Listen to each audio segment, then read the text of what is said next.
The Story of Ulaan Baatar. Episode 10. Coming Clean.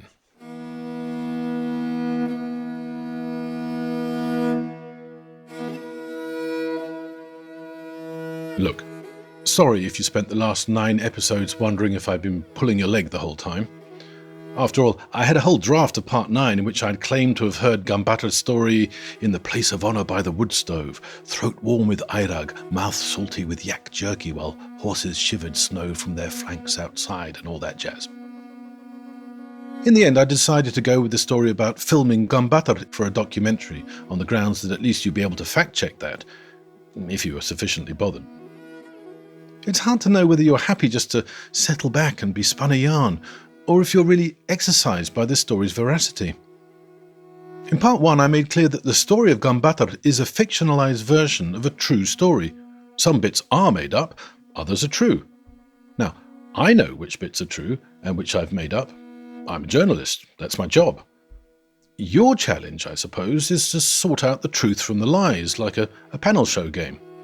I could just honk a horn whenever I'm about to tell a porky, or ting a bell when what I'm about to say is well-sourced enough to have got past the fact-checking team of the New York Times.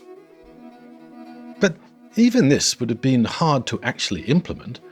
How can I know which bits you care about when it comes to fact or fiction? To be honest, there are a few bits where even I'm a bit hazy whether they really happened or I've just filled in some gaps. In any case, objective reality is one thing, our perception of it another. Ask 10 people from the same town to draw a map from the library to the train station, not only will you get 10 different maps, some will be mutually unintelligible. Then there are the non-binary problems. How much detail should I go into? How hard should I try to prove what I'm claiming is true? We could have a whole other suite of sound effects to indicate the degree to which I'm certain about certain facts. How about an elephant's trumpet for a cast-iron fact? A pub cheering a waiter who's just dropped a plate for a single-source assertion. A sarcastic, slow hand clap for something I'm pretty sure I overheard some bloke telling someone else over the phone on a crowded train. To adopt a more nautical metaphor, appropriate for the story of Ulaan Baatar, which bits are the jetsam, deliberately cast overboard by a person making a conscious decision? Which bits are the flotsam, remnants of past accidents, unaccountable, untraceable? But behind all this lies the biggest question. Does it matter if this part or that part or the entire story is true or false? Or to be even more precise, why does this particular point matter to you right now?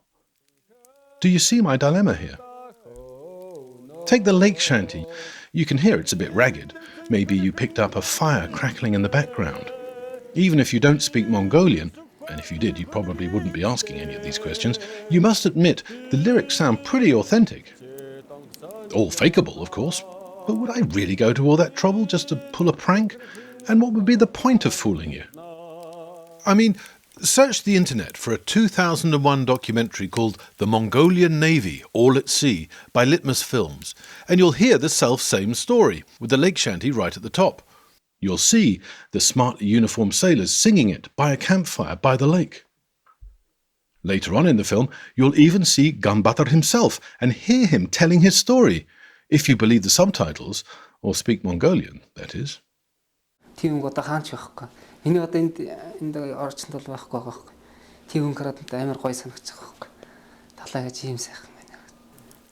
But even though that film was uploaded years ago, it could still be part of an elaborate sting of uncertain motivation, a bit like F for Fake if you've seen that Orson Welles documentary. Or was it a documentary? Then you might also stumble across another Litmus Films film about the ukulele string harvest, clearly a load of hogwash. So what can you conclude from that? Look, the only way I know to explain all of this to you is to tell you another story. It's the story of the tallest woman in Mongolia. It's much shorter, but I heard it from the same person who first alerted me to the existence of the Mongolian Navy, which is how I met Ulaan Baatar. I could tell you my friend's name, and you could then search for him online, But the point I'm trying to make here is, well, let me try to make it. This friend of mine was a photojournalist living in Beijing. He was there when, having been the world's second communist revolution to succeed in 1923, Mongolia became the world's second communist revolution to fail in 1991.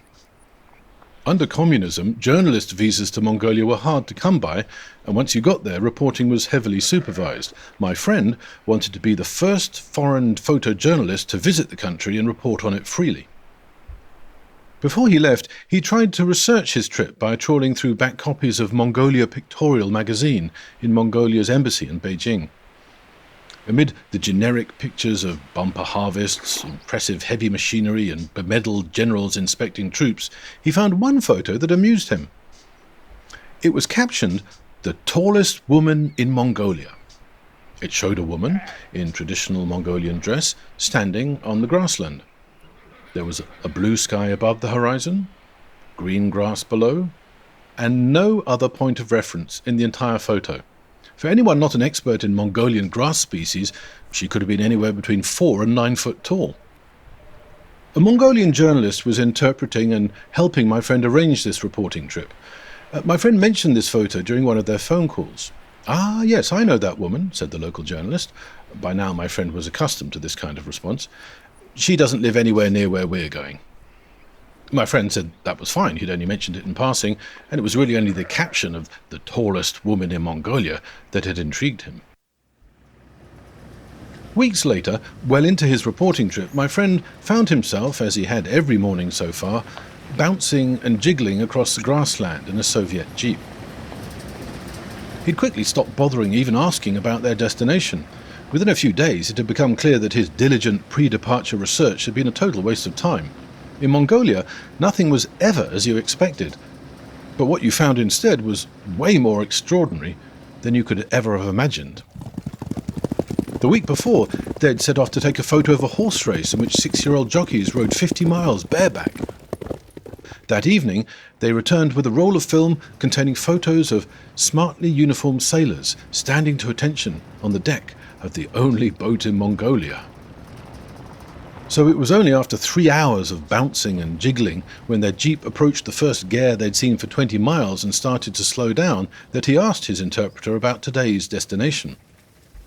"Oh, didn't you say you wanted to meet the tallest woman in Mongolia?" his interpreter replied. By now, my friend knew better than to say anything. Instead, he reached for his camera bag, removed his notebook, and wondered what today's surreal adventure would turn out to be. The family had of course spotted them as soon as they appeared as a speck on the horizon, and were all standing in front of their gare, beaming. The welcome committee consisted of beaming Mongolian men, beaming Mongolian children, and beaming Mongolian grandparents. Missing, however, was a Mongolian woman of the age of the woman in the magazine photo, beaming or not, tall or not. As my friend got out of the jeep and stretched, he wondered if the whole tallest woman thing would turn out to be another false peak on the grassland, a fork in the road leading to another randomly remarkable but unrelated story. He asked his interpreter if this really was the family of the tallest woman in Mongolia. "Oh yes," he replied, "this is definitely her family." But my friend wondered if he should just let events unfold, but couldn't resist stating the obvious: "There's no tall woman here." "Oh, she must still be inside the gare," came the confident reply. That's possible, thought my friend, as they approached the beaming welcome committee. Arrivals by jeep turned specks on the horizon into full-sized humans faster than horseback. Inside the gare, maybe yak jerky was still being cut into strips and laid out on the best plate. Maybe home-brewed airag was still being poured into the best cups. Maybe the stove was being filled with fuel. Yes, a puff of white wood smoke suddenly appeared at the gare's chimney, the only cloud in the sapphire blue sky. By now, my friend was used to Mongolian greetings, the younger person grasping the forearms of the elder person, and they rapidly worked their way through the welcoming line. Amid the formalities, his interpreter must have mentioned the object of their mission. Everyone laughed as they raised their hands, palm down above their heads, nodded and pointed inside the gare. The children began calling out, "Ich, ich," which my friend by now knew was Mongolian for mother. The little wooden door that protected the ger from the elements swung open. A woman, unmistakably the same one as in the photo, crouched as she emerged outside. She, my friend, and my friend's interpreter now formed a triangle outside the ger. The rest of the family, now appraised of their guest's mission in coming all this way from across the ocean just to meet one of their family, respectfully retreated to form an audience for this momentous event. Adults and children followed every move, every syllable, as if they were breaking in a particularly dangerous skittish horse. They hadn't even drunk a drop of Airag, but this was already one hell of a story. My friend said to his interpreter, "Look, let me know when you think we've done enough of the formalities, but whenever you think the time is right, can you just confirm with her that she really is the tallest woman in Mongolia?" The interpreter nodded and spoke to the woman. It seemed everyone was keen to dispense with the formalities now the nature of the visit of this foreign journalist had been revealed, as the woman's answer was brief. After weeks in Mongolia, my friend needed no interpretation. Team meant yes. My friend thought carefully about his follow-up question, then said to his interpreter, "Look, again, I'll leave it up to you how delicately you want to put this, as I don't want to cause any offence. Maybe say something like, my foreign friend comes from a place with very many very tall women. He says you're tall, but you're not like tall."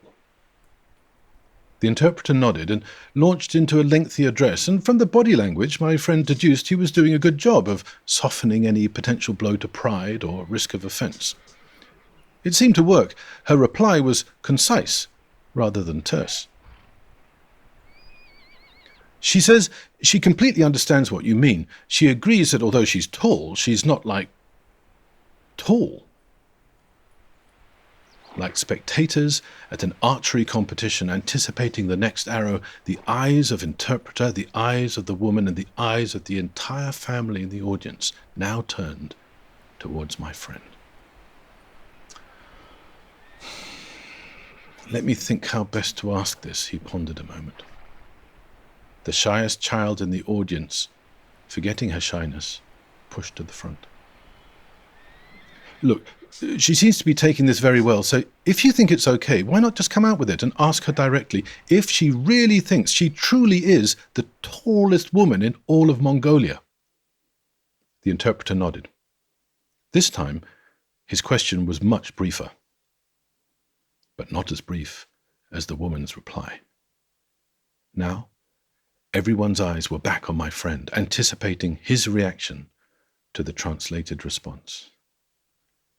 The interpreter spoke. "She says, no, probably not." If you were disappointed with this story, my apologies again. I'm still not making my point. If you thought it was all just a shaggy yak story, that might be true, but it's a true shaggy yak story, in broad outline. Remember, I told it in order to illustrate the whole point of the story of Ulaan Baatar. If you'll forgive a further stretch, and at the risk of dragging you too abruptly from the magical world of gers, Airag and Mongolian sailors, I'd even argue it's the whole point of our entire human story. You might imagine all our recent technological advances would have narrowed the gap between fact and fiction, or enhanced our capacity to tell them apart. Instead, the internet appears to be amplifying it. Our capacity for coming up with new ideas far outstrips our capacity to change the way we think. It turns out that having all the evidence, all the facts, all the truth available at the click of a mouse hasn't made us more likely to embrace it. We turn out to be even more reluctant to even recognize the truth. A good story tells us something we weren't expecting, but only up to a point. Stray into the realm beyond revealing what makes us feel comfortable, and we don't like it so much. We want a proper story with a happy ending for the good and a satisfactory comeuppance for the bad. Have you noticed how we're always among the goodies, never one of the baddies? I said we accept stories revealing something unknown. That pretty much defines a good story, but I also said only up to a point.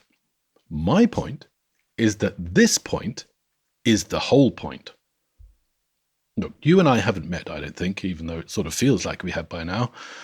I don't know the limits of your particular storytelling comfort zone. I'm just guessing at the point beyond which the exotic becomes the uncomfortable. I'm taking a stab at the challenging, the inconvenient.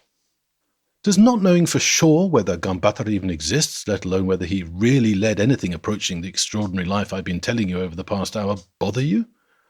Does the fact that you still don't know the height of the woman my friend met, in centimetres, feet and inches, let alone her ranking among all female Mongolians, still feel to you like an unscratched itch? What if there were a story bigger, more important, more all-encompassing than every story we've ever told to each other put together? A story that's already destroying all that we find familiar, all that we value and aspire to all over the world. A story that must continue to get much worse, much quicker, unless we do something to change it right now. Not a story, then. A tragedy. A tragedy that with every passing day has fewer light moments, diminishing redeeming features, shrinking prospects of satisfactory resolution. A tragedy that's so real it's always going to be there when we wake up in the cold light of day tomorrow, a little worse than it was when we went to bed today. And what if it were in our power to change this story, this tragedy? But first, we need to sort out the truth from the lies. If we were all living in a world with that kind of story, how would you go about telling it? If you think you might be interested in that kind of story, look for anything to do with see-through news on any social media platform. You'll find we have many different ways of telling this story, from superhero drawing competitions to video games, podcasts, bleeding-edge AI projects, local newspaper review projects, pretty much anything we think will engage anyone for one moment. But all these stories are telling the same story, the most important story we've ever had to tell ourselves.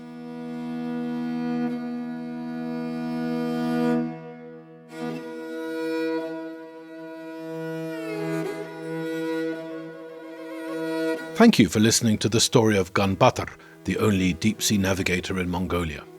The series was written, narrated and produced by Sternwriter. Audio production by Samuel Wynne. If you enjoyed the story of Ulaan Baatar, why not try Series 2 of the Truth, Lies and Bedtime Stories? It's called Betrayed, a tale of Christmas spiritual pollution. The Truth, Lies and Bedtime Stories is a See-Through News production. See-Through News is a not-for-profit social media network with the goal of speeding up carbon drawdown by helping the inactive become active. For more, visit seethroughnews.org. Thank you for listening.